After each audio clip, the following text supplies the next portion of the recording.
Fala, galera, tudo bem? Mais um Sirva-se. Estamos aqui hoje com um cara que está numa ascensão meteórica.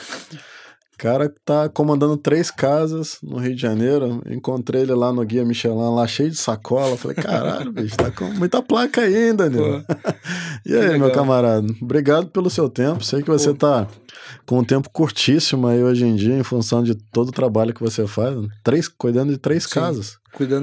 Atualmente cuidando de 3 casas e já com a inauguração do Roxy vem a 4ª operação também. Ah, eu ia te perguntar isso. Você tava com... Eu sabia dessa informação, acho que eu já vi alguma publicação. Saiu alguma publicação? Saíram algumas coisinhas ali, né? O pessoal do grupo, do teu grupo ali, do Izar, Rudá e Masca, eles também estão envolvidos com o Roxy ou isso é um projeto paralelo teu? Não, é um projeto paralelo, mas óbvio, né? A gente tem uma super parceria, porque principalmente que o primeiro encontro, as primeiras conversas aconteceram dentro do Rudá, é a casa que eu fico a maior parte do meu tempo, né? Ali é o Rudá, e que eu acabo comandando diretamente, fazendo as coisas do dia a dia da operação. Eu ainda faço muito do operacional, então talvez por isso que seja uma rotina mais corrida, né?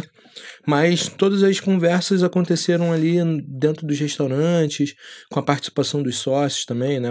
O Gil e o Joca, que são os sócios do grupo, né? São gente finíssimas e super me apoiaram também nesse projeto, né? Acharam que é uma coisa bacana de se participar. Maior casa de show, a proposta é ser a maior casa de show da América Latina, né? De ser um negócio, né? de dinner show, né? Principalmente. Então vai sediar grandes eventos do Rio, já tá aí com uma série de movimentos e tá legal. Mas hoje dentro dos restaurantes também tá uma movimentação louca. Aquele dia do prêmio que a gente se encontrou pra buscar as sacolas, foi legal. Você tava com 3? Não, tô com 3 restaurantes, né, aqui dentro do grupo. O grupo se chama Grupo Trema. Total, a gente tem 5 restaurantes e uma dark kitchen, né, porque eles compraram a marca Quadrifólio. Ah, legal. E aí opera só como delivery. Então tem a Brasserie, Mimolete e o It, que ficam no Shopping Leblon, que é comandado por um cara que eu admiro, que eu gosto muito, que é o Luciano Ramos, que é o chefe de lá. Ele é chefe executivo das 2 casas de shopping. E eu fico com as operações de rua, né? Então eu tô à frente do Rudá, do Izar e do Masca. Italiano, um espanhol, um brasileiro, que é o Izar, o brasileiro, que é o Rudá, e um contemporâneo, né? A gente brinca muito ali, ele tem uma pitada asiática, mas basicamente ele caminha por Itália, França. Eu não tenho... Ali é uma válvula de escape, né? Ali é onde eu consigo ser mais criativo, ele não tem um rótulo limitando ele é contemporâneo, autoral, então acabo que eu consigo poder botar umas receitas mais divertidas. É legal. É legal também. E, cara, vamos agora fazer um flashback, né? Como é que os normais falavam? Fazer um flashback. Não tinha uma parada dessa? Tem uma voz da Lenha aqui que tá ajudando. Como é que é o nome do teu assessor aqui? Luke. Luke Gabriel. É isso aí. Faz a parte de mídia e storymaker do Danilo. Toda vez que tu achar que... fala do negócio desse aí. Tudo, ele tava queimando a largada aqui, tava contando tudo, contando os bastidores, deixando a galera sem saber do conteúdo. Eu falei, não, gente, vamos gravar, contar as histórias. E, cara, o Rudá abriu quando? Então, o Rudá, ele abriu em fevereiro de 2023. Fevereiro de 2023. Foi quando, talvez, a primeira vez que eu ouvi realmente falar de Danilo, né? Não, e foi, né? Até porque antes da inauguração do Rudá era só Danilo Andrade Fernandes. E virou, né? Danilo Pará. E virou Danilo Pará, porque é uma história engraçada, né? Se eu puder... Claro, por favor. Eu andava de skate na minha adolescência inteira, eu andei de skate, eu morei, né, eu sou de Inhoaíba, da zona oeste do Rio, Campo Grande, eu gosto de falar sobre isso, mas na minha adolescência, assim, juventude, eu morei em Cabo Frio, Búzios ali, meus primeiros trabalhos foram em Búzios e tudo mais, e lá eu andava de skate, patrocinado, né, lá tinha uma rampa de skate famosa, então eu sempre andei de skate a minha vida, e nos campeonatos de skate era nome e apelido, e meu apelido sempre foi Pará, desde criancinha meu apelido era Pará. E não que você seja do Pará. Não sou do Pará, sou carioca da Gema, mas é isso, né? Quando você vai pra Zona Oeste do Rio de Janeiro, o tipo de humor é diferente do que é pra cá. Então, bullying assim, autorizado. Bullying autorizado e assim, e se você reclamar, fica pior. E aí eu cresci com essa realidade de infância, né? Então, pra mim, sempre foi natural, essa brincadeira do Pará, né? Era o Paraíba e tu tudo tem mais. Quantos anos? Eu tenho 31. Tá novo. Não, é castigado um pouquinho pelo sol. A praia, né? Sempre morei pertinho de praia, então acabou que o sol deu uma castigada. Mas aí ficou, e precisava ser Danilo Pará, porque era nome e apelido, então ficou. E no meu Instagram, né, antes do meu Instagram não era essa coisa que para mostrar o trabalho, né, antes, eu sou de cozinha, eu já cozinho, eu tô com 31, eu cozinho profissionalmente, carteira assinada desde os meus 17. Mas desde os 15 eu já tô dentro da cozinha ali com a minha mãe, comecei a cozinhar com a minha mãe. Então, eu sou da cozinha, né? Eu não tinha isso de Instagram para mostrar o trabalho, para divulgar o restaurante, para fazer. Então, isso também era uma coisa recente. No meu Instagram, era um Instagram com meu nome e meu apelido, então era Danilo Pará. E um belo dia, quando a gente inaugurou o Rudá, a Luciana Frois, né, crítica gastronômica, foi lá comer e a gente ficou num papo assim, que a gente engatou e foi falando de comida e história e foi conversando, e ela me perguntou do nome, ficou, e aí a minha assessora, a Lígia, que é da Pollen, passou meu Instagram para eles poderem divulgar, que foram, e aí ela, na matéria, em vez de ela botar o meu nome, ela botou como Danilo Pará, e ficou, que já era meu apelido e virou um nome artístico, Danilo Pará. Beleza. ela deu meu nome, a Luciana Frois batizou. Luciana Frois. Bem legal. Até hoje ela é uma querida com a gente, tá sempre nos restaurantes, sempre dando o maior apoio. Ela é uma querida também, eu gosto muito dela. Demais, foi ela e o Bruno Calisto na época, né, que também ajuda ela ali. Tô um pouco mais velho que você, então eu conheço ela um pouquinho mais tempo. Pô, que nada, mas realmente o Danilo Pará como chefe surgiu com a inauguração do Rudá, e foi a casa que, até hoje, né, a casa que tem ali o meu rosto ali, que divulga mais o trabalho que eu faço com alimento, produto e tal. Mas legal. Você começou com a tua mãe ali, tua mãe era cozinheira, como é que era a história? Minha mãe é cozinheira, até hoje, né, minha mãe é cozinheira de fogão. Minha mãe é cozinheirona, daquela de tacho, né, de panelão. Minha mãe gosta de fazer aipim, vaca atolada. Porra, vaca né, quanto tempo eu não como uma vaca atolada? Feijão tropeiro, né, minha mãe, então ela vem O sonho da minha mãe é ter um sítio, né, minha mãe, ela cresceu nessa coisa de Tem alguém nessa cidade que vende vaca atolada? Cara, que eu saiba, não. Caralho, mano. Pensando aqui, né, nesse contexto, não. Pô, a gente já fez... Não, e olha que a gente já fez um falso bourguignon com aipim na manteiga, né? Isso aí já rola, né? Que a gente faz uma carne braseada com aipim. Aqui a gente acaba que... me limita um pouco a fazer um produto muito popular. Eu tenho que trazer sempre roupagens mais contemporâneas, mais elegantes ali, até pelo perfil da casa. Sim, mas a gente sempre né? Pelo público, mas a gente sempre traz, né? Porque é memória, né? Então a gente resgata o sabor, o que é interessante do sabor, e faz essa releitura para casa. Total. Mas fica a dica aí para quem tem essa possibilidade: vaca atolada é pedida nacional. E vaca atolada é carne. A carne é peito, né? O acém, né? Ali braseado com aipim, né? Cozido ali, lá a gente chama em Oeiba, a gente chama de aipim, né? Aqui é mandioca, né? Tem outros nomes, mas lá é aipim. Aipim na manteiga ali, cozido. Tua mãe cozinhava profissionalmente ou cozinhava por... Não, ela cozinha profissionalmente. A minha mãe, ela criou, basicamente a minha infância passou minha mãe, eu e meu irmão. Eu tenho um irmão mais velho, que não é do ramo, não é da área, mas... A minha mãe sempre foi cozinheira, e minha mãe, ela começou a cozinhar quando eu nasci. Ela teve salão, minha mãe, assim, não vou dizer empreendedora nato, mas minha mãe, ela é uma sobrevivente, né? Então, ela sempre teve vários negócios, ela sempre se articulou ali para poder criar. E entre uma dessas coisas, que é a profissão que ela tá há mais tempo, é cozinheira, que ela é cozinheira profissional há 30 anos, 32 anos, né? Então, assim, um pouquinho antes dela engravidar, ela entrou na área e virou cozinheira depois que eu nasci, para poder manter a casa e tal. Ela já cozinha há muitos anos, e até hoje ela cozinha. Minha mãe tem 53 anos, é super novinha, garotona, malha, tá com um namorado novo, é super ativa, e tá aí, tá cozinhando até hoje. Ela Dona trabalha Silvia. Onde hoje em dia? Hoje ela trabalha na Barra, ela trabalha numa produção, trabalha fazendo principalmente essa parte de caldos e tudo mais. Não é nada glamouroso como essa realidade que a gente vive aqui na Zona Sul, mas ela ainda trabalha, sente muito orgulho do que ela faz, né? E eu, como filho... tua mãe pra fazer uma collab contigo. Cara, é engraçado, porque uns tempos atrás apareceu, porque eu fiquei sem tempo, né?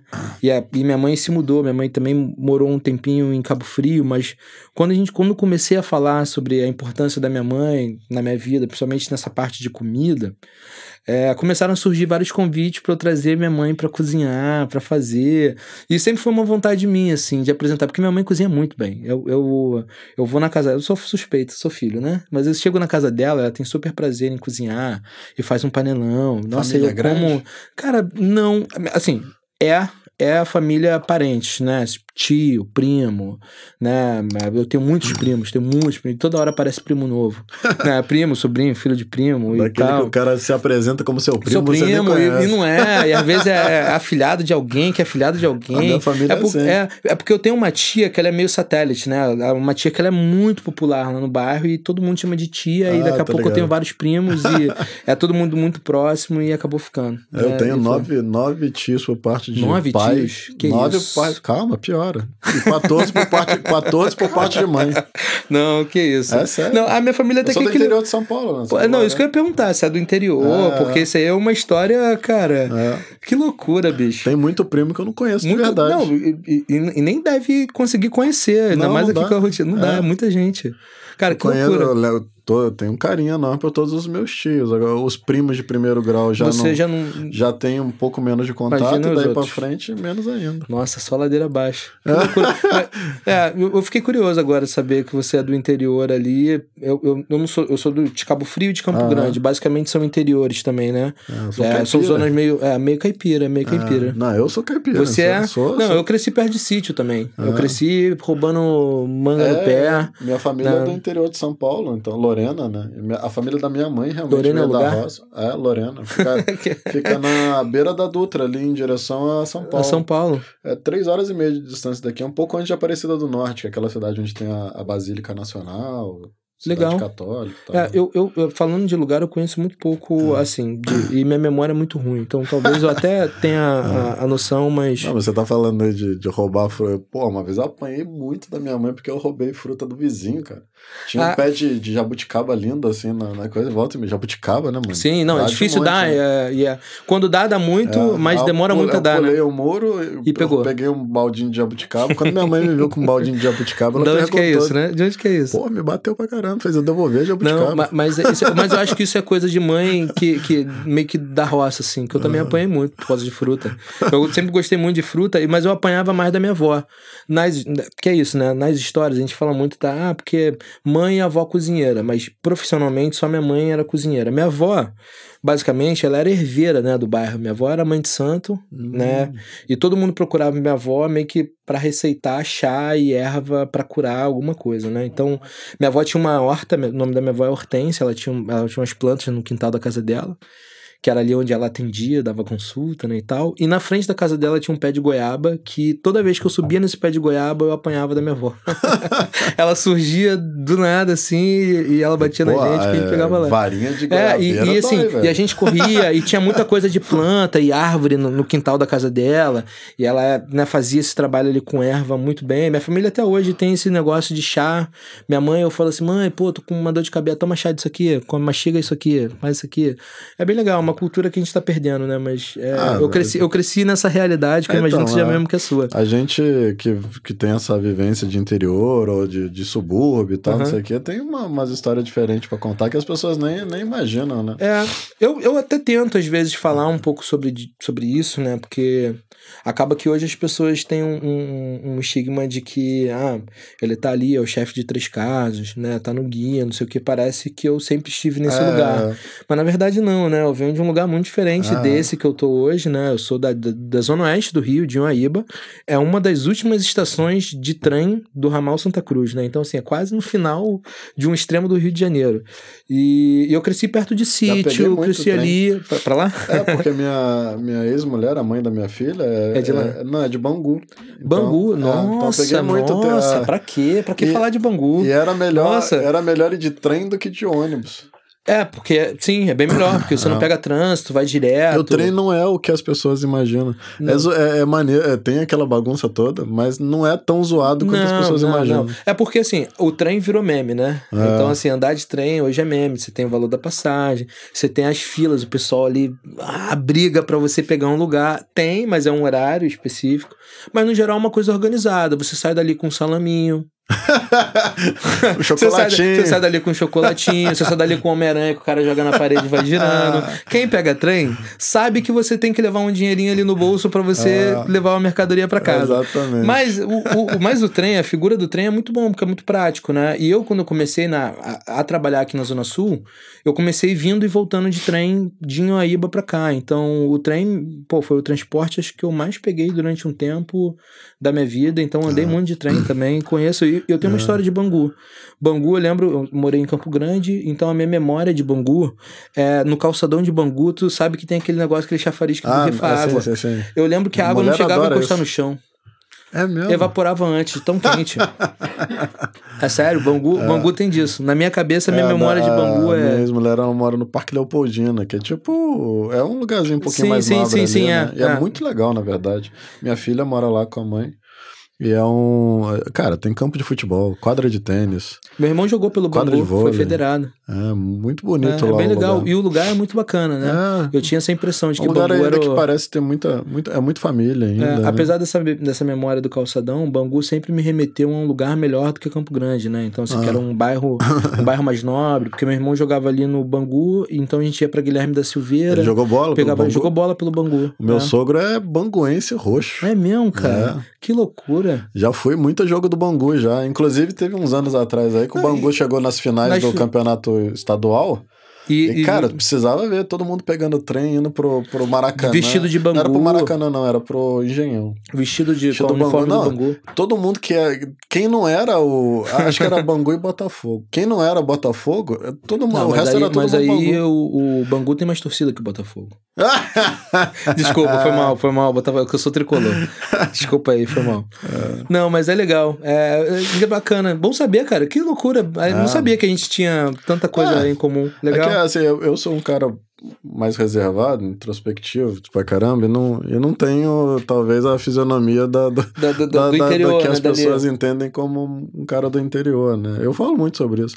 Mas eu tenho, por exemplo, uma memória de culinária. A minha família toda, 14 tios por pai de mãe. E, cara... Ainda tô tentando absorver essa parte. Todos eles eram muito próximos, né? Você já viu paçoca de pilão, mas paçoca doce, de amendoim, farinha? Que é amassado ali? Não, batido mesmo. Então, assim, reunia a família inteira. E fazia aquilo. E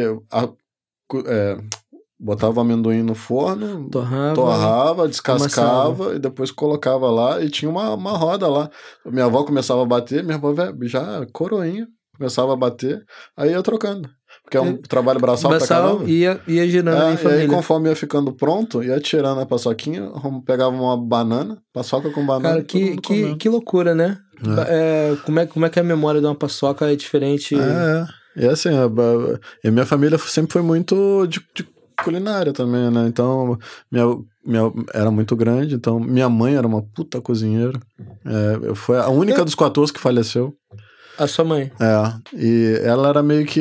Você era muito novo, não? Desculpa tinha 23 anos, 20 e pouco. Muito novo, né? Sim. Pra mim, eu que trabalho com gastronomia, culinária, não ter a minha mãe do lado pra ela... Pra ver esse momento, né? A gente fala de um monte de coisa espiritual nesse momento, mas, cara, a presença física dói um pouquinho de não ter, né? De não ter.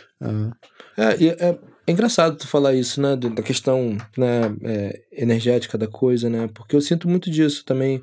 Eu sinto que tem algumas coisas que eu faço que tem muito ali da minha mãe, da minha avó, das coisas, de herança, né, que você tem ali. Eu ouvi você falar da memória do pilão, da maçã. Começou muito cedo pra mim isso também. Que bacana. De ver minha família cozinhando e tal. Então, vaca atolada é da minha infância. É uma memória que toca, né? Hoje eu falo, porque assim, provavelmente atolada, a gente tem uma memória de infância muito diferente do que a maioria das pessoas tem. Eu gosto de falar sobre isso, que eu falo muito sobre...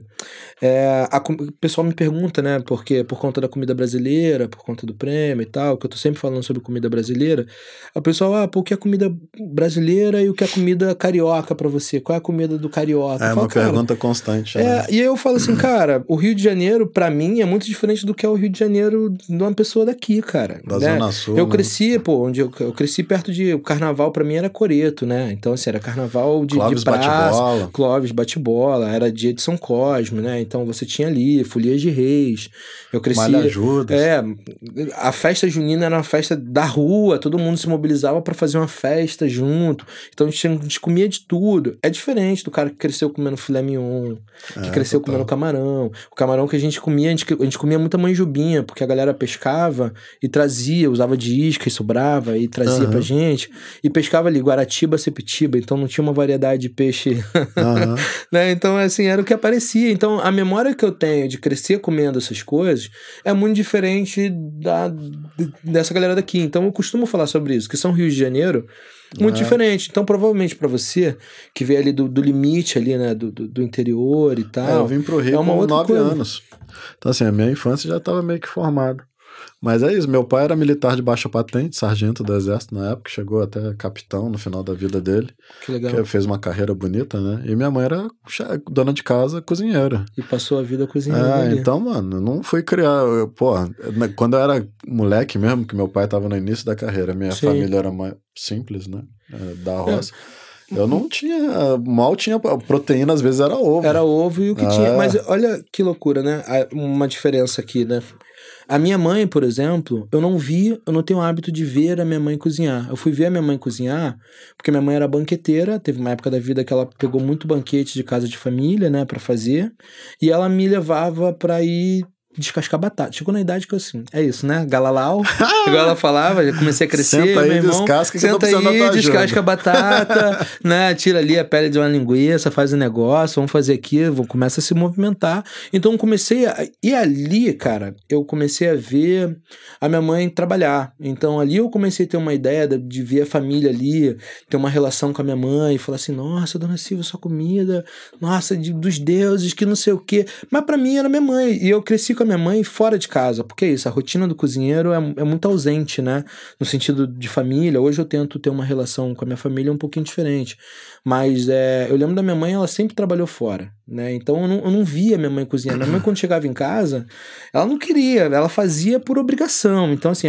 e olha que ela fazia muita coisa, porque assim, a gente tinha pouco recurso, então eu cresci comendo ela, inventando coisa com casca de fruta, fazia bolo com casca de fruta, ela pegava um frango, né, eu cresci perto de aviário, né, então a gente comprava o frango, suco com a casca do abacaxi, suco com a casca do abacaxi, bolo de casca de maçã, aí fazia guaraná, refrigerante, era água com suco com raspa, ela fazia Fanta, que era água com gás e casca de laranja e cenoura, casca de cenoura, não, ela fazia muita coisa, e assim, né, e ela gostava de fazer porque pra deixar um pouco mais maneirinho pra gente conseguir comer, mas era isso, né, e a gente sempre trabalhou, só que eu sempre cresci vendo minha mãe, tendo a ideia do que minha mãe fazia e não vendo a minha mãe, eu não tive essa presença, fui ver muito depois. Então, minha mãe, eu sempre trabalhei em cozinha, mas sempre não querendo estar na cozinha, né, porque foi uma coisa mais de sobrevivência do que do glamour, e minha mãe não queria que eu fosse cozinheiro, porque a realidade dela de cozinha era essa, do trabalho ali. Hoje em dia ela tá super feliz, né, tá aí, vê os resultados, mas na realidade ela passou uma vida, ela falando assim, não, vai ser cozinheiro, eu quero filho meu pra ser advogado, engenheiro, estudei, fiz 8 períodos de engenharia de produção, né? É mesmo? Cara, a gente tem umas coisas em comum, velho. Você estudou? Não, eu fiz engenharia elétrica, 3 anos. Eu fiz 4 anos de engenharia de produção. Não, mas quando que começou a física avançar ali, eu falei, não preciso pra esse negócio. Gostava, não de física, mas matemática eu sempre gostei. Não, matemática eu passava batido. Mas física 1, física 2, física experimental, física nunca entendi. Física também é uma Chegou coisa. Chegou uma hora que eu desisti desse negócio. Física, mecânica. Eu nunca fui uma pessoa muito. Manual pra mim era isso, né? Era pintura, desenho, música, instrumento. Agora, mecânica, coisas que mexem com física, né? Que você precisa estruturar, cálculo ali, nunca foi minha praia. Nunca fui bom em consertar equipamento. É engraçado, minha mãe era meio mal-humorada às vezes. Ela não queria que entrasse na cozinha quando ela tava cozinhando, não sei o quê. É mesmo? E ela teve um restaurante em Aparecida do Norte, que é essa cidade de turismo religioso, Romeiro, né? Sim. Então teve uma época que ela trabalhava pra caramba também. E aí chegava em casa e falava, pô, mãe, faz uma torta de frango aí, aquela torta gostosa, tá? Faz você que você sabe fazer. Eu falei, pô... Mas isso fazia? Não, e aí eu aprendi a cozinhar meio que forçado. Porque eu queria comer aquela... Não, eu queria comer aquela parada. Aí ela falou, não, você sabe fazer, você já me viu fazendo 300 vezes. E ela falava, você já me viu fazendo isso um monte de vezes, faz aí. E aí eu falava, tá bom. E aí eu tirando dúvida com ela, ia fazendo. Uma pergunta, hoje em dia tu cozinha, não? Tu faz essas coisas, cara? Não, em casa, assim? Não, raramente. Eu falo que eu sou um cozinheiro aposentado há muito tempo. Não, eu ainda... tem muita gente que me chama, não, chefe, cara. Aí eu tava até conversando com a minha assessora, né? Toda a ideia do Haru, tudo que parte, o início do Sichu, tudo vem da minha orientação, da minha concepção, da minha visão do negócio. Oriento, mas eu não tô entrando na cozinha. Então, como eu tô moldando o negócio, inclusive essa parte da cozinha, e todos os pratos meio que saíam de mim, entendi. Ela julga, e eu até me julgo também, como um chefe executivo. Sim, você cuida da parte de criação, gestão... mas eu prefiro muito mais, talvez, o restaurateur, não pela beleza do nome, mas pela função que eu faço mesmo, muito mais administrativa, de divulgação, não sei o que, mas é meio que um meio termo dos dois. Eu tive uma dificuldade com isso. Assim, né, pegando um gancho pra mim, eu tive uma dificuldade com isso Eu sempre fui cozinheiro, né? Então, assim, eu sempre fui muito operacional, sempre fui muito do dia a dia. E quando eu comecei a entrar nessa posição mais executiva, né, de gerir 3 casas, tocar, criar, pegar, eu fiquei mal, porque eu não tava no dia a dia ali ensinando o cara a limpar um peixe, ensinando ali a fazer. Eu gosto disso, né? Eu gosto de estar ali provando, fazendo passe, na mesa. As pessoas têm que entender que cozinheiro é a profissão, chefe é cargo, chefe é cargo, né? E eu comecei a ter muita demanda fora, né? Assessoria, RP, diretoria, os sócios, reunião, publi, e não sei o quê, que vem um publi, gente, que vem um publi, por favor. Mas, cara, é uma coisa que foi ficando natural, pela demanda do crescimento que eu fui tendo também dentro da empresa, né? Então você acaba tendo mais confiança, mais responsabilidade, eles acabam te incluindo para mais coisas. E aí eu acabei virando sócio também do Rudá, então acaba que você tem, né? Já na inauguração já me foi proposto essa relação. E aí quando eu assumi as outras casas também, né? Entender qual ia ser a porcentagem dessa relação no sentido de doação de tempo, né? Como que ia ser o trabalho ali, que né, impossível estar fisicamente nas 3 casas, mas como que seria a atuação em cada lugar. E graças a Deus, assim, a gente conseguiu encontrar um caminho que funciona hoje muito bem e que até dá para fazer outras coisas, né, por fora ali, conciliar, mas para mim foi muito difícil, né, essa decisão que você teve ali de, pô, não, tudo bem, ser chefe, mas eu sou mais o restauranteur, porque isso inclui também cuidar de outras coisas que as pessoas não imaginam, né? É uma decisão, cara. Eu tive logo, até por ver minha mãe, porra, sim, desculpa... perdão da palavra, mas se fudendo na cozinha... Pode. A minha mãe ela também ela se ferrou muito ali. Eu tomei a decisão muito cedo de estar pro outro lado. Eu falei, cara, e eu cozinhava de verdade, cara. Eu cozinhava bem de verdade. Mas eu falei, cara, não é essa parada. Eu tô vendo que você tá passando, mãe. Eu não quero essa parada. Prefiro ficar aqui do outro lado. Eu sinto essa falta um pouquinho. Hoje em dia eu tô nessa posição, mas eu sinto essa falta. Por exemplo, eu participei um tempo atrás aí de um evento em prol do Rio Grande do Sul, lá no Fermo, com o Jerome, com o Cid Braque, maneiro. Rafa. E aí, quando eu tava lá na linha de passe, lá do lado daquela galera, pô, bate um sentimentinho de você querer ter. Tipo, e tu não pensa que isso aqui é meu lugar. De você ali na operação, fazendo. Cara, não dá. A vida já levou para outro caminho. Só se realmente, não dá pra voltar. Só se realmente parar tudo e recalcular a rota. E fizer outra parada de outro jeito, mas não vejo. Hoje eu ainda tento forçar, eu gosto de estar, né? Então, assim, no meio é tudo isso, né? Publi, aula, palestra, conversa, não sei o que, matéria, não sei o que lá, que tá rolando e é muito bom, é um movimento, só que é isso, né, um movimento que é recente, pra mim, e é recente pro movimento em si, né, eu cresci tendo a referência de cozinha e chefe de cozinha, estrutural, né, o cara dentro da cozinha, o cara que sabia abrir a porta da geladeira, não, e o cara que abre a porta da geladeira e pega pra lá, eu basicamente o primeiro ciclo meu na gastronomia foi minha mãe. Depois disso foi hotel trabalhei em hotel em Búzios, né? Fiquei 5, 6 anos trabalhando em hotel. Entrou como o quê? Entrei como pia. Como Lá a na época era maioria. Stewart, né? Stewart, né? Pô, Stewart. te oferece um Hotel é trabalho de Stewart. Stewart, caralho. Pô, você é nossa, sei o Stewart. quê. Aí o cara chega ali, Chega lá. panela quente. Cara, várias histórias. Engraçado, eu comecei num hotel, eu sou muito amigo Eu comecei como comi em restaurante. porque no você veio do Canecão. salão, né? Você veio do salão, né? E depois migrou, né? Canecão, meu irmão. Cara, muito legal. E eu lembro que eu tomava muito esporro na época de Stewart, né? Que eu tava começando, eu achava que já sabia alguma coisa, mas na pia eu fazia meu trabalho mais rápido, limpar camarão, lavar uma folha e tal. E aí de vez em quando eu dava um mole, né? Tava aprendendo. E aí tinha um cara que ele gritava comigo, né? Assim, isso aqui me dava esporro, aquela cozinha bem engessada.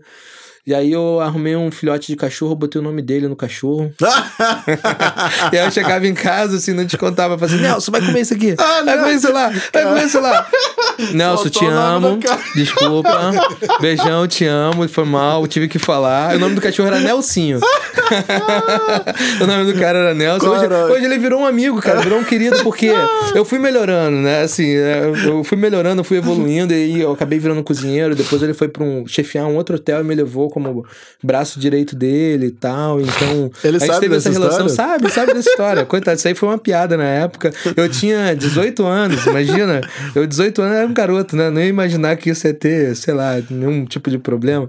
E aí foi, inclusive, um frigorífico levou esse cachorro, cara. O cachorro ficou bonito, grande, depois mas não imagino que tenha virado carne, não virou carne moída, não. Mas eu acho que ele era muito bonito e meu irmão morava com a gente, o cachorro fugiu, assim, tem muito disso, né? De subúrbio, tem o cachorro fugir. E o cara viu o caminhão, botou ele pra dentro do caminhão, assim, e roubou meu cachorro. Nelson foi roubado. Desculpa, Nelson. Mais uma vez. Sacanagem. Sacanagem, cara. Sacanagem. Qual era esse hotel? Então, eu comecei no Insólito, Boutique Hotel. Búzios, né? Hoje é um hotel boutique, né? Muito grande e tal. Muito famoso também, fica na Ferradurinha ali. E fiquei acho que 2 anos lá, e depois eu fui pro Costa do Sol, fiquei 3 anos e meio por ali.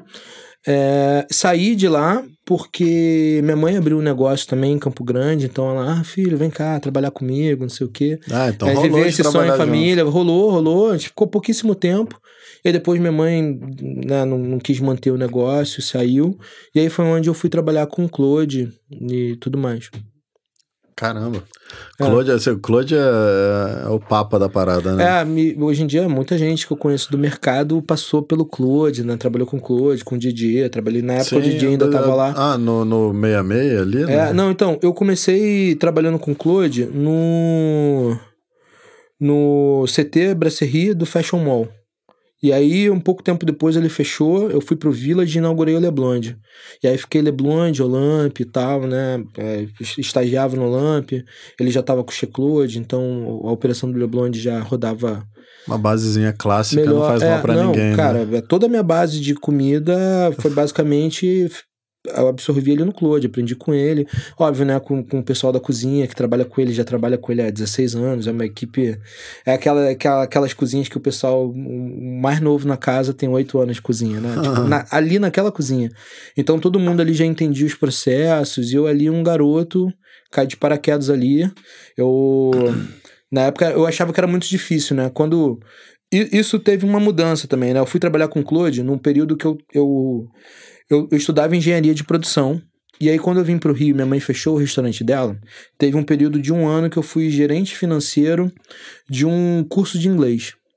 Olha que loucura, né? E eu fui gerente financeiro porque eu trabalhava com processo, operação, por causa da faculdade, e eu queria entender se era aquilo que eu queria pra mim.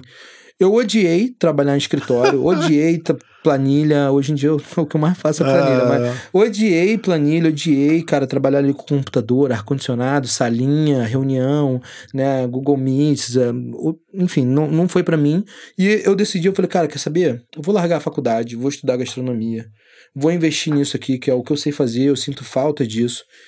E eu mandei um e-mail pro Claude, eu falei assim, cara, mas beleza, com quem que eu vou trabalhar? Eu quero trabalhar inocente, quero trabalhar com os melhores e tal. Aí eu lembro que eu mandei uma mensagem pro Felipe Bronze, na época do Ouro, e eu não sei se ele tava mudando o Ouro de lugar, né, acho que o Ouro era no Jockey, alguma coisa, ou no Jardim Botânico, tava indo pro Leblon, e então eu mandei uma mensagem pra lá, mas aí não rolou, e mandei pro Claude.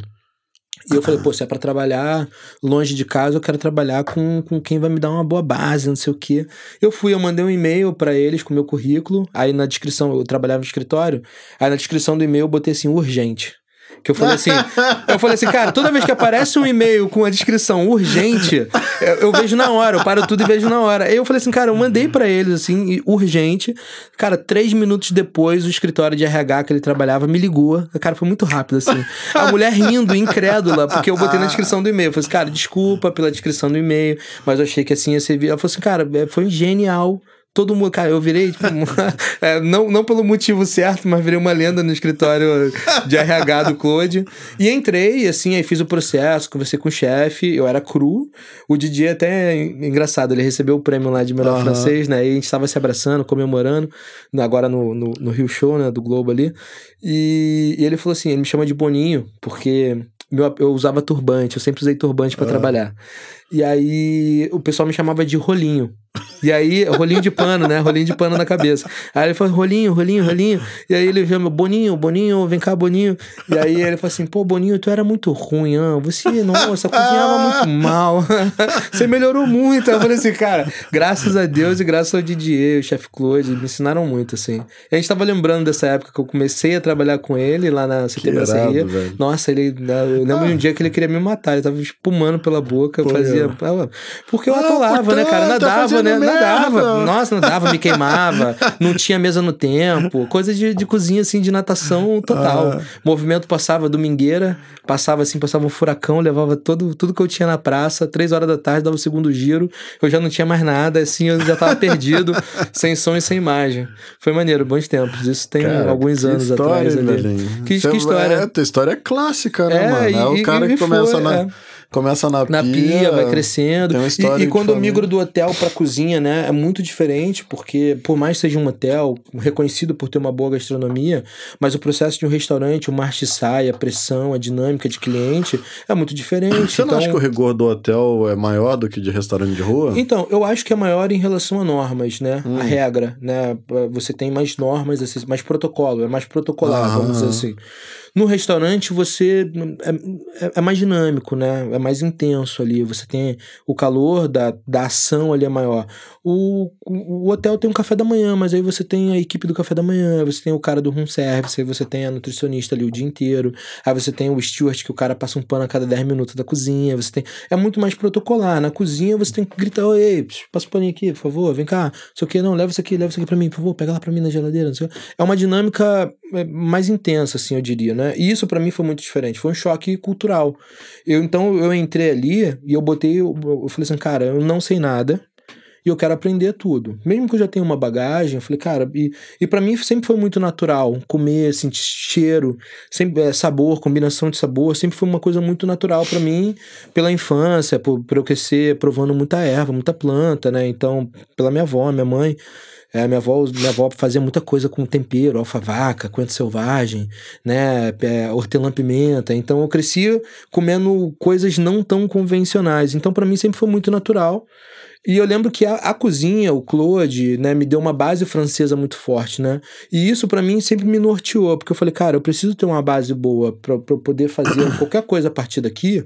Eu sempre li muito, eu sempre comprei muito livro, sempre vi muito filme de cozinha, série. Agora com o Instagram, né? Meu Instagram, aquele meu buscar a velocidade de informação hoje em dia é bizarra. Hoje chega muito rápido, mas minha memória também foi embora, né? A capacidade de absorção também foi junto com a tecnologia. Mas hoje em dia é legal, cara. E eu cresci com isso, graças ao Claude, né? Ele mandou um WhatsApp, me botou pra trabalhar no Mirazur. Foi muito assim, foi um período de férias meu do Claude que eu negociei, eu tinha um banco de horas e eu tinha minhas férias pra tirar. E um belo dia o Claude entrou e tinha um Batista braço do Claude, né, midiático, mas tinha um cara chamado Batista que era subchefe no Leblond. E aí eu falei assim, chefe, pô, fala com o chefão quando ele estiver por aqui, que eu queria muito estagiar no restaurante da família dele.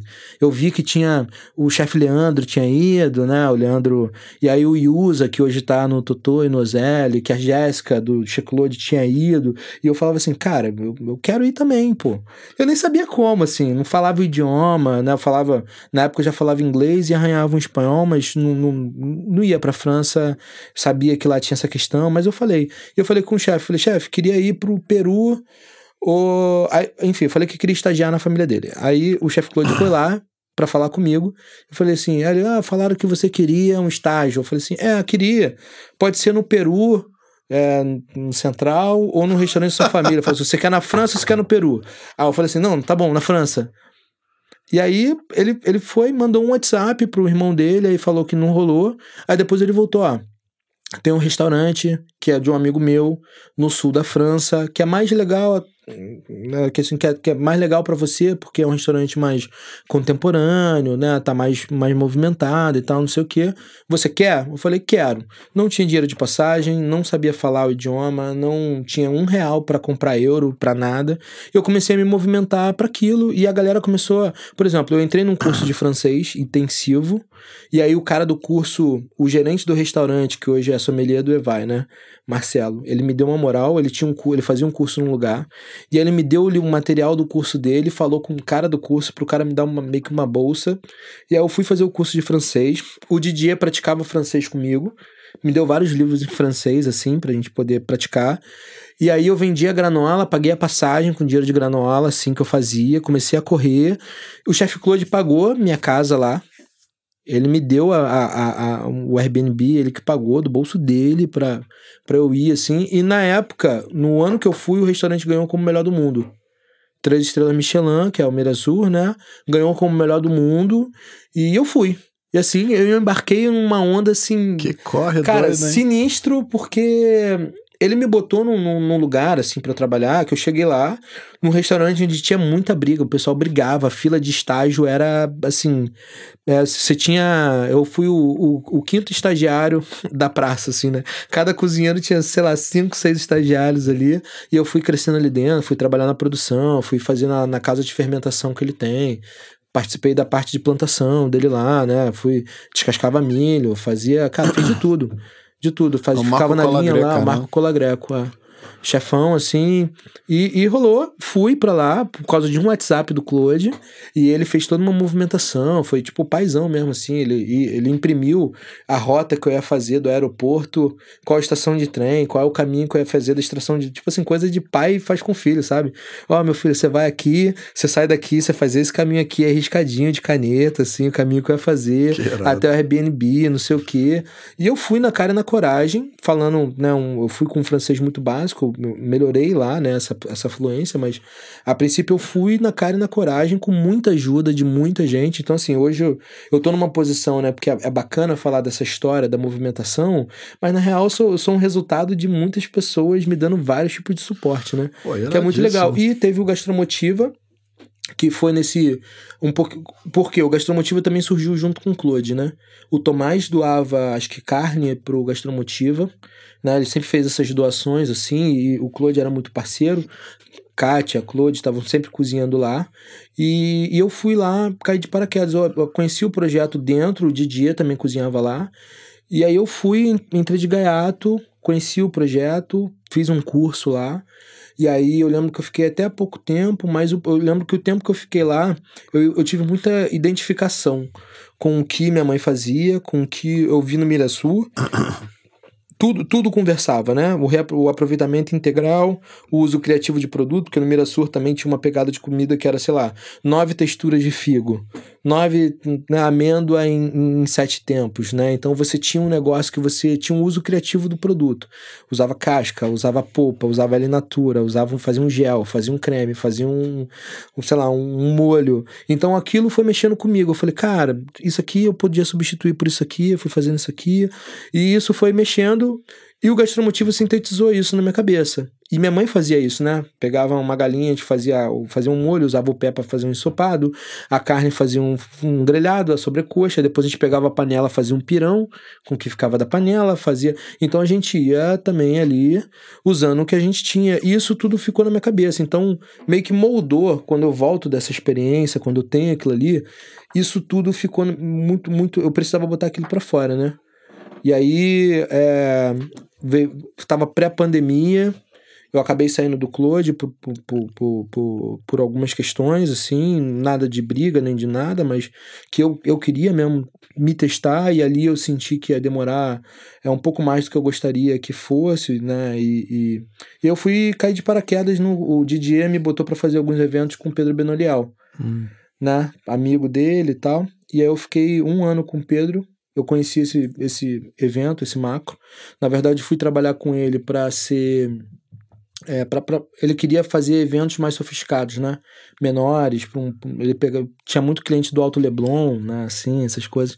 E aí a gente acabou indo trabalhar junto. Fiquei 1 ano com ele, fazendo um evento de 6 pessoas fine dine a 5 mil pessoas na Sapucaí.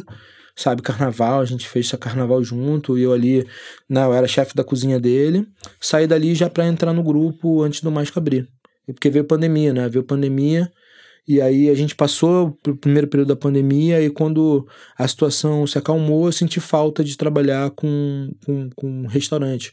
Passe, né, fazer ali prato, empratar, senti falta da cozinha, e conheci o grupo. Um belo dia, né? Eles me chamaram pra conversar, e aí eu virei subchefe do Mágica, né? E minha história começou dentro do grupo. Tô lá há 4 anos. Ah, você tava lá no mesmo período que o Coronha, então? Na verdade, quem me chamou pra trabalhar lá foi ele, né? Então, assim, eu fui muito porque na época que eu saí do Claude, eu fiz uma entrevista com ele num lugar que ele tava, acho que fazendo uma consultoria.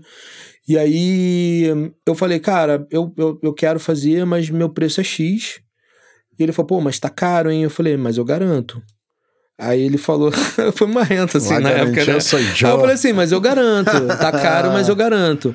E aí ele falou assim, não, mas pô, não posso, quando eu tiver uma oportunidade, a gente volta a conversar.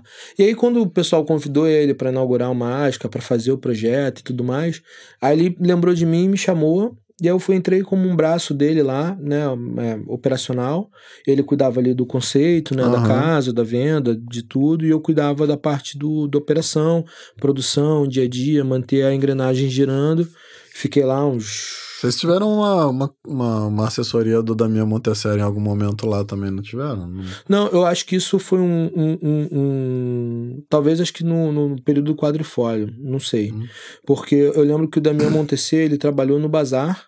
Sim. Né? E o Grupo Bazar, o Rudá e o Izar hoje estão nos imóveis onde era o Bazar, né? Verdade. Onde era o Bazar, e depois onde passou a ser o Izar, onde era o Bazar, e o Rudá, onde é o Bazar Avan, ali na Garcia Dávila, né? Aquela casinha charmosíssima e tal.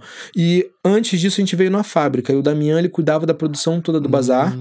Quando o Rudá inaugurou, o Rudá meio que inaugurou com essa fábrica junto, porque a cozinha do Rudá é uma cozinha de boneca, uma cozinha pequenininha, e tudo já vai meio que pra lá, já pronto. Então a gente produzia tudo na fábrica e finalizava ali no Rudá, uma cozinha mais estética ali, né, mais de finalização, e a fábrica onde rola a produção pesada.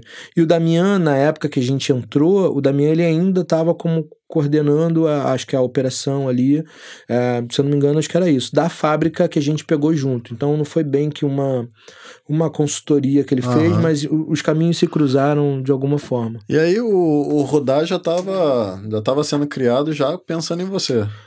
Na verdade foi uma conversa, assim, né, eu nunca tive a pretensão de ser chefe do Mágica ou do Izar, foi uma coisa que aconteceu, mas quando eu pensava ali de crescimento, eu pensava ali de algum momento ter alguma coisa minha, né, eu sou muito de energia e de ciclo, né, quando eu fui trabalhar no Mágica, e de alguma forma eu tinha outras propostas ali, eu tinha recebido outras coisas, e eu falei assim, cara, mas até porque o Pedro, quando eu saí do ateliê, né, que é o ateliê Benoliel, da Monique, do Pedro, o Pedro, acho que ele mexeu uns pauzinhos ali, né, porque ele já tinha começado a me apresentar pro mercado como chefe dele e tal, não sei o quê.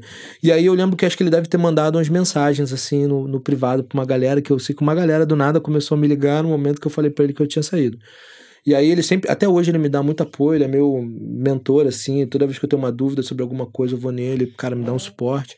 Eu sei que é um perfil muito diferente, né, ele é um cara mais de comunicação, e eu aprendi também a fazer um pouco mais de comunicação por conta dele, Pedro Benoliel, né, que eu tô falando.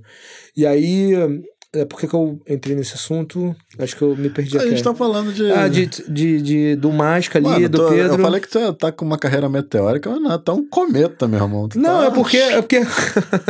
Mas é porque, assim, é recente, né? E tudo começou meio recente. Por exemplo, eu não tinha pretensão de ser. O Rudá foi pensado para que eu assumisse. Numa conversa com um dos sócios, um dos sócios é dentista, e eu me consultava no consultório dele, né? E aí tratava meus dentes e tal. E aí um belo dia ele falou, cara, se tu quisesse ter um negócio... ele não tinha pego imóvel, não tinha ponta, ou pelo menos ele não tinha me falado, né? Pô, o que você faria, assim? Aí eu falei, cara, eu tinha um negócio... Eu sou muito ligado a design, né? De joia e tal, arte, eu pinto, desenho e tal. Então eu falei, cara, eu teria um negócio assim, meio assim, com a casa assim, a perfil da comida seria assim. Aí ele guardou aquilo, passaram meses e eu não tinha me ligado, né? Que ia acontecer alguma coisa. Aí quando eu tava assim, meio nessa, tipo, pô, acho que eu vou... acho que meu ciclo aqui já tá meio que encerrando, né? A operação já tá girando completamente, eu quero, né? Tô com uma vontade de fazer alguma coisa que me desafie um pouquinho mais e tal. E aí rolou deles eles sentaram comigo e falaram, cara, a gente tá pegando uma casa assim, assada, ali na Garcia Dávila, com essa proposta aqui, assim, e era um modelo de negócio, parecia que eu tava lembrando da conversa que a gente teve, o modelo de negócio era exatamente o que a gente tinha conversado no carro, que seria. E aí eu falei, topo, vamos, e a gente começou esse processo. Aí eu peguei, falei, mas eu preciso de, sei lá, um mês aqui, eu vou viajar. E aí eu saí do Másca, né? Eu peguei esse dinheiro, né, dali da rescisão e tudo mais, viajei, dei uma rodadinha no Brasil, fui a alguns estados ali, conversei, comi muita coisa, vi e voltei. Mas assim, eu já tinha, quando eles falaram comigo, eu já meio que tava com o cardápio pronto, já tava com tudo ali desenhado, e aí foi só mesmo fazer teste, treinar a equipe, produzir e entrar, porque o processo do Rudá foi muito rápido. Eles falaram comigo, hoje, 2 meses, a gente já tava entrando. Rápido, né, porque a gente sabe que uma casa pronta, a casa já estava pronta, porque o Bazar, a van, ele ficou pouquíssimo tempo, né, em operação. A operação dele foi muito rápida ali, infelizmente, mas a casa estava incrível, então a gente pegou com a mobília, com a casa estava toda reformada, a cozinha já estava montada, então adaptei meu cardápio para minha estrutura de cozinha. Então assim, hoje a gente faz a maioria dos processos que a gente faz para ser prático, porque eu tenho uma chapinha desse tamanho, um charbroiler e 4 boquinhas de fogão, uma salamandra e um forno. Então assim, o que eu tenho tem que caber ali. Então assim, eu não tenho essa divisão de praça, proteína, guarnição. Clássica, não, né? Eu tenho ali um cara que solta salamandra, chapa e forno, então um cara que faz todos os meus... O cara que grelha minha proteína é o cara que esquenta meus molhos e meus purês. O cara do fogão é o cara que tira todas as massas, arrozes, fritadeira e carne de forno. Então comecei a adaptar os meus processos para caber dentro daquela estrutura de finalização, até porque eu preciso subir tudo todo dia, né? Então tudo é muito fresco porque eu não tenho espaço, não tenho onde armazenar, então tem que produzir mesmo todo dia. Então isso começou.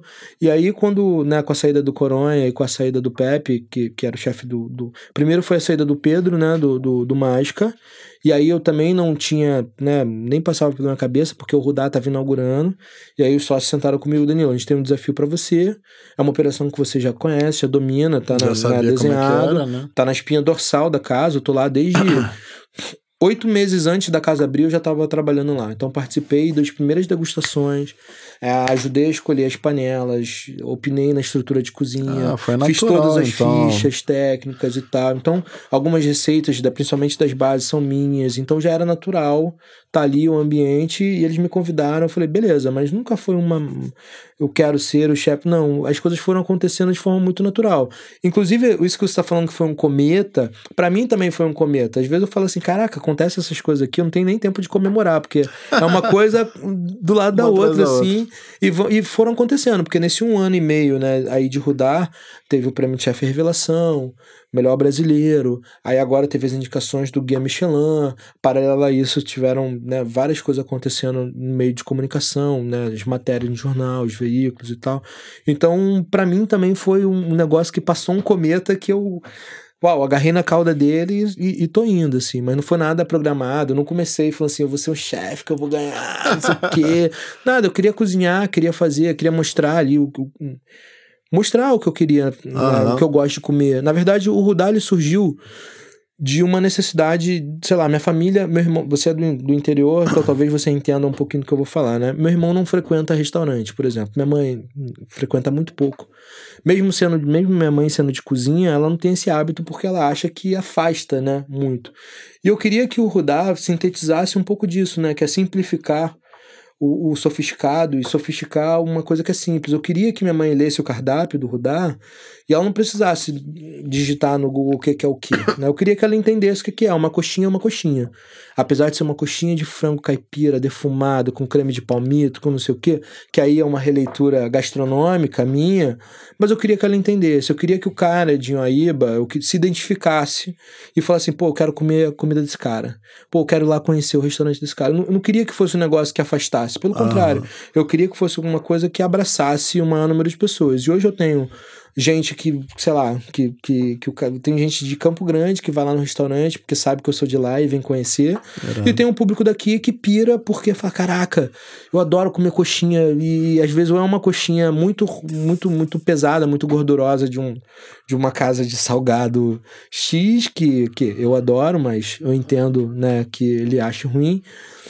E a gente traz isso no Rudá de uma roupagem que seja interessante. E a gente tava falando que o Rudá demorou um pouquinho pra pegar, né? Demorou porque... Você acha que talvez também seja por causa de ser um pouco distante do que o público dali da região tava meio que acostumado? Sim, eu acho que a gente...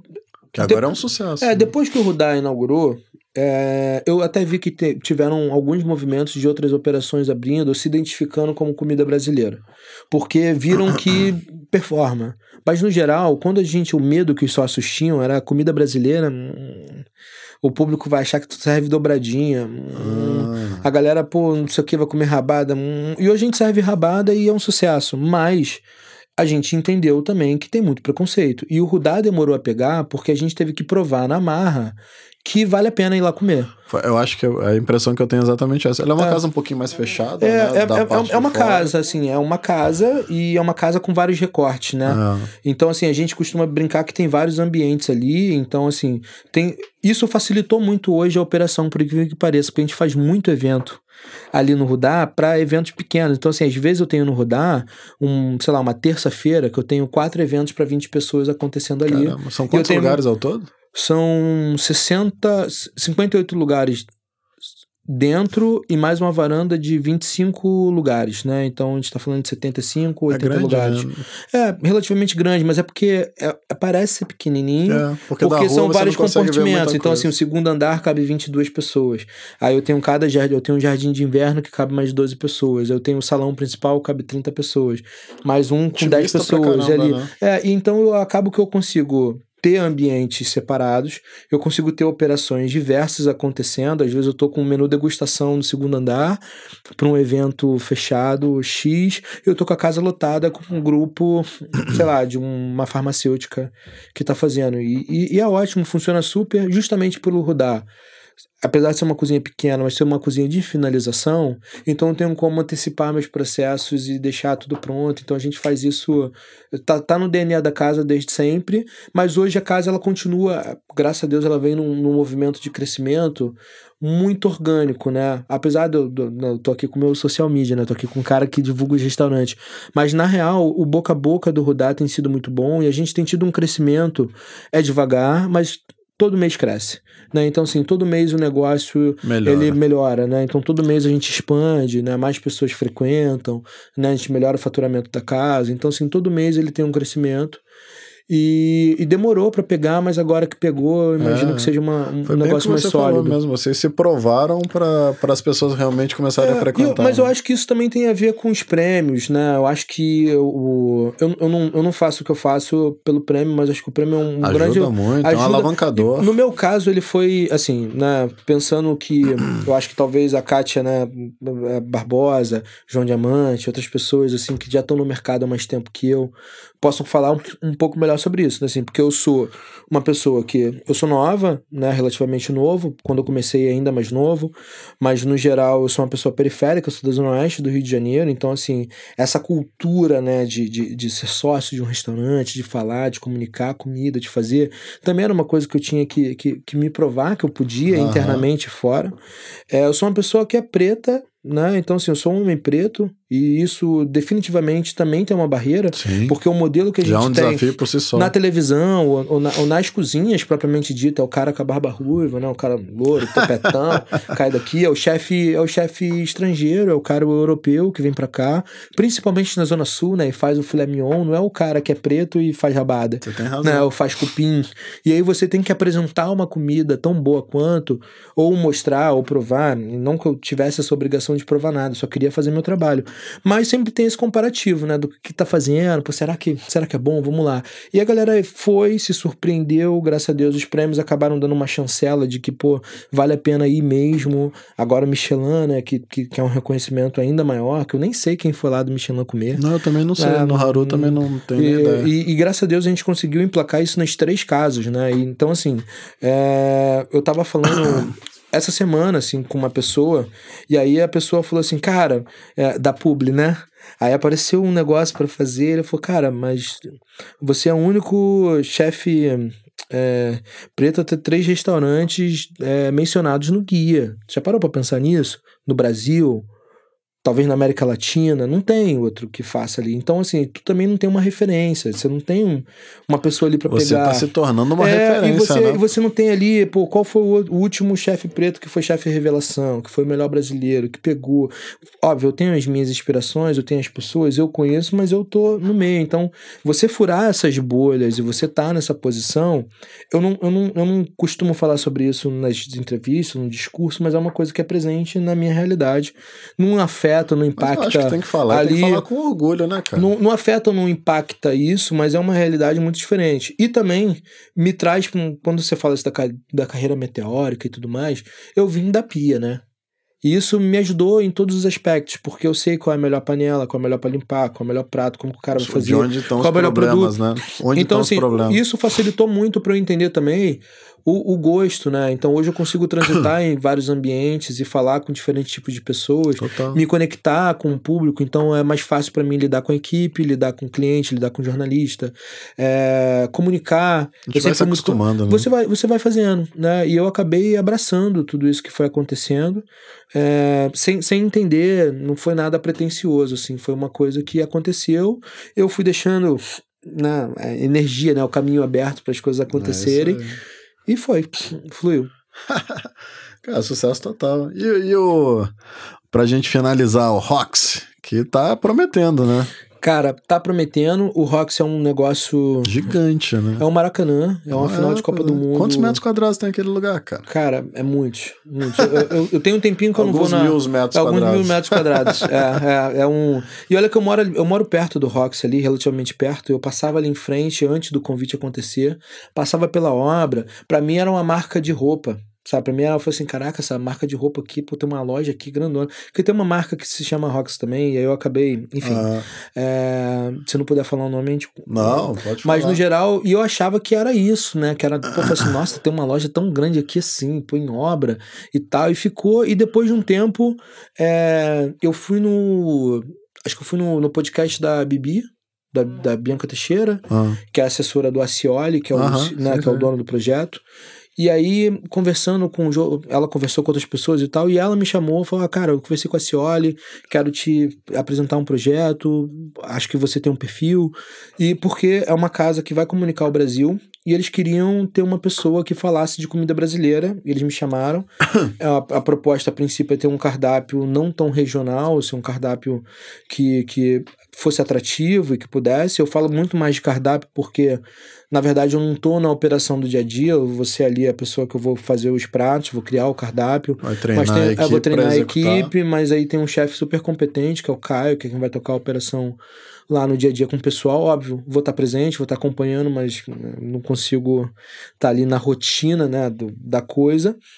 E eu vou estar ali durante esse primeiro ano com o Roxy. Eu acho que a proposta deles é a cada ano trocar o chefe, dar abertura para que outras pessoas também possam falar sobre o Brasil de uma forma diferente, né? Fiquei muito, muito feliz com o convite. Os cardápios já estão lá, eles já provaram tudo, já aprovaram. Já tem data para abrir? Então, a princípio outubro, primeira semana de outubro. Caramba. Já agora, a obra tá todo vapor. Quem olha de fora não acredita. Cara, mas vai ficar um negócio lindo. O projeto em si, e é um projeto que ele conta com a nata da nata, então assim, acho que eles trouxeram para fazer cenário, né, um carnavalesco que monta, né, o carnaval, que monta ali a alegoria de escola de samba, então tem um figurinista, sabe, top do mercado, acho que a direção musical do Pretinho da Serrinha, sabe, então assim, eles chamaram, tem um roteirista para fazer, aí eles chamaram um cara, o CEO, né, era um gerente de AIB também do Ferro, um gigante, assim, e acaba que a operação foi uma mistura de várias pessoas, e eu fico ali, assim, olhando pro lado, falando, caraca, tá aqui com esses caras sentado na mesa, é uma coisa incrível, né, até com o próprio Scioli, que é um modelo muito diferente do que eu tô acostumado de executivo, né, de lidar, de conversa, de troca, né, e Ele é um cara bacana. Demais, muito, né, eu acabei sendo inserido e fui muito bem recebido por eles, muito bem acolhidos, tenho uma relação muito boa ali com eles, mas eu também não tô tão opinando operacionalmente falando, né, eu ajusto ali, eu faço um ajuste ou outro ali dentro da operação, opino, óbvio, né, acho que isso aqui é mais prático para fazer esse serviço, isso aqui é melhor, a gente pode conduzir dessa forma, mas no geral... Vai ser uma casa de shows. Vai ser uma casa de show, é um dinner show, né, falando da operação, como é que vai funcionar? São 700 lugares, se não me engano, sentados para ver o show. E aí tem um palco central, cara, o palco é incrível, são 5 andares de bastidor, assim, de camarim, o palco é gigante, o palco tem um formato de onda para simular a orla do Rio, é um negócio incrível. E eles também estão revitalizando o Roxy para ter um pouco do que era o cinema original, então vai ter as colunas, vai ser muita coisa em ouro, em dourado, vai ser meio um negócio... sabe, bem imponente. O Rio merece. Dentro também todo mundo que senta comprou o ingresso, ganhou o jantar. É um negócio meio Moulin Rouge, sabe? Então, assim, todo mundo já vai estar ali e aí você pode escolher também o tipo de jantar que você tem, né? Tem algumas categorias de jantar e... de acordo com o valor que o cliente compra, mas ele já comprou, então, e a operação ele escolhe, né?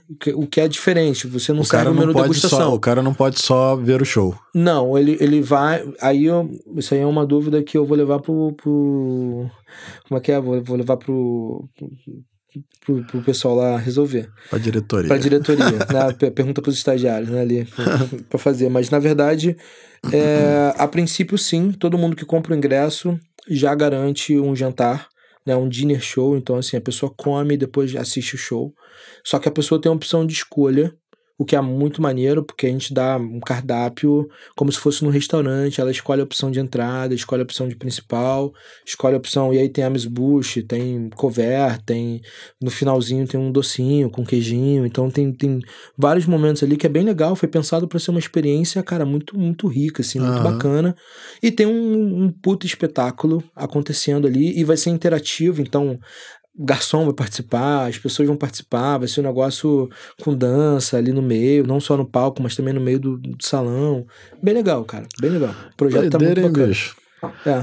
Irmão, feliz demais de te conhecer um pouco mais, conhecer a tua história. Obrigado, história rica pra caramba, né, cara? De um vencedor aí, um cara que realmente mudou a sua... talvez mudou a tua trajetória de vida aí algumas vezes até chegar onde tu tá, né?